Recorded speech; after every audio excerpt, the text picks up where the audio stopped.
मैं अहमदाबाद से हूँ। श्री हरि आयुर्वेदा आश्रम अहमदाबाद में 102 साल से पुराना है।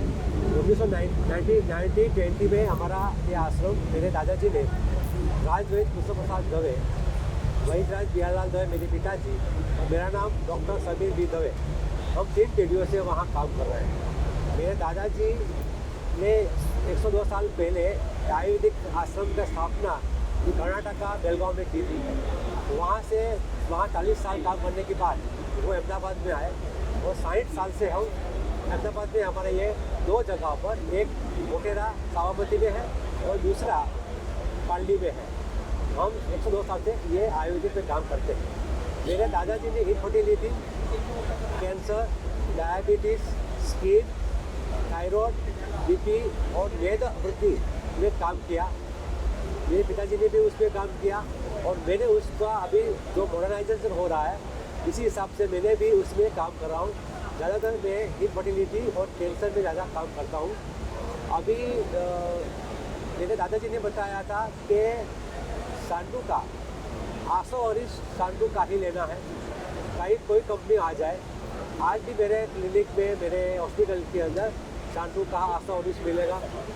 और जब सा सांडू की दूसरी जो प्रोडक्ट है,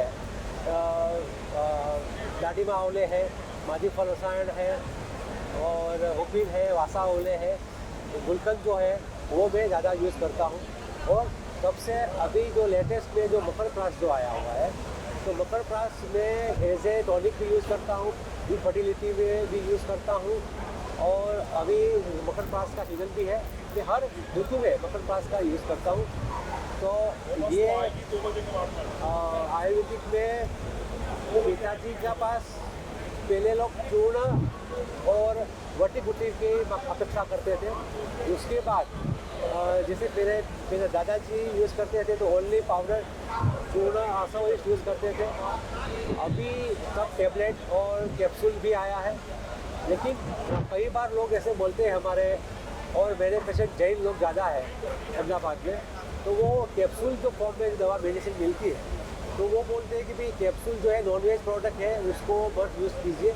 आप आसोवरिश है, आप पाउडर है, चूर्ण है, आप अवले है, जो आयुर्वेदिक का बेस है उसको आप पकड़ के रखिए। आप सिरप आप जो सिरप बेस लाते हो वो भी आयुर्वेदिक का बेस नहीं है। आयुर्वेदिक बेस आसोवरिश है, काढ़ा है, तो उसको पकड़ के रखो। आयुर्वेदिक जाए तो सब कुछ मॉडर्न हो जाए, लेकिन हमें अपनी परंपरा को नहीं भूलना है, अपनी संस्कृति को नहीं भूलना है। हमें आयुर्वेदिक को जैसा आयुर्वेदिक 5000 साल पहले लिखा था उसी हिसाब से उसी इंग्रेडिएंट्स को यूज़ करके बनाना है। आजकल जो नए फॉर्मूला बनता है, नई चीज़ बनती रहती है, उसमें पेशेंट को लगता है कि आयुर्वेदिक और एलोपैथी में कोई फ़र्क ही नहीं है। कैप्सूल आ जाएगी, टैबलेट आ जाएगी, तो वो टैबलेट और कैप्सूल के हिसाब से वो आयुर्वेदिक में वो भी समझते हैं तो सर ये तो हमने खा चुके हैं। आप वटी गुटी लीजिए, आप आसोवरिश लीजिए, आप अवले लीजिए, जो हमको लगेगा कि आयुर्वेदिक है। और ये आजकल हम मॉडर्न के हिसाब से ये सब चीज़ चेंज कर रहे हैं, तो उसको थोड़ा उस पर चेंजेस करने की ज़रूरत है। अगर कोई ऐसा बोलता है कि भाई आयुर्वेदिक में लॉन्ग टाइम में दवा काम करती है और इनफर्टिलिटी में IVF पेशेंट को भी 3 से 4 महीने में रिजल्ट देते हैं। जो पेशेंट ने 3-4 बार IVF किया हो, II किया हो, उसको भी हम 4 से 6 महीने के अंदर रिजल्ट देते हैं। उनका खर्चा, उनको 1.5 लाख 2 लाख का खर्चा होता है, अब इसका 15-20 हज़ार में उसका पूरा कोर्स हो जाता है। तो आयुर्वेदिक सस्ता भी है और जल्दी भी काम करता है। लोगों को जो ये मान्यता है, उसको परसेप्शन जो है लोगों का, उसको हमें चेंज करना चाहिए। ये काम कंपनी भी कर सकती है, हम अपने हिसाब से तो हम हमारे पास तो हम करते ही हैं।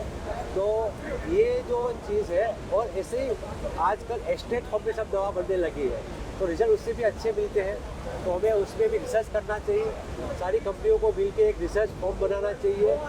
तो ये सांडू जो है 120 साल पुरानी कंपनी है, तो सबसे पुरानी कंपनी होने के नाते उसकी जिम्मेदारी है कि वो कंपनी सारी कंपनी का अगुवाई करे, आगे आए और सारे जो कंपनी है उसको मार्गदर्शन दे कि कैसे आसोवरिश बनाते हैं, कैसे काढ़ा बनाते हैं। ये सारी चीज़ों को उनको ध्यान रखना है। और क्योंकि वो लीडिंग कंपनी है, उसको आगे आना पड़ेगा। ऐसे जो फंक्शन होते हैं उसमें भी डॉक्टरों को वैद्यों को साथ में जोड़ना है। मॉडर्न डॉक्टर जो है उनको भी आयुर्वेदिक की पर श्रद्धा कम है, तो उनको भी आयुर्वेदिक की श्रद्धा बने, ऐसा उनको कैटलॉग बना के या अपने आयुर्वेदिक को प्रमाणित करना चाहिए। ये मॉडर्न डॉक्टर जो है वो आशा और इष्ट को मानते हैं तो ठीक है, लेकिन जो भस्म वाली दवा जो है जिसमें भस्म आती है, अभ्रक भस्म आता है, लोह भस्म आता है, पारद आता है, तो वो लोग विरोध करते हैं कि भी इससे किडनी खराब हो जाएगी, इससे ये खराब हो जाएगी। ये जो मिथ है उसको बदलने के लिए कंपनी को ही आगे आना पड़ेगा। हम अपने हिसाब से तो बात करते ही है, सारी कंपनी मिल के अगर ये सारे डॉक्टर्स को या अपने आयुष डिपार्टमेंट में भी ऐसा एक न्यूज़ पे डाले।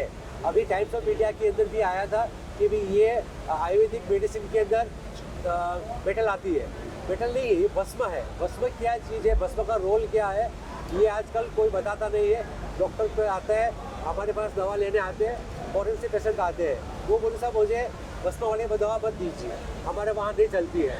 तो ये परसेंट जो है उसको बड़ी कंपनियाँ मिल के गवर्नमेंट से बात करके बताया कि भस्म का कोई ऐसा खराब रोल नहीं है, भस्म से कोई प्रॉब्लम नहीं है, किडनी में लीवर में कोई डैमेजिंग नहीं होती है।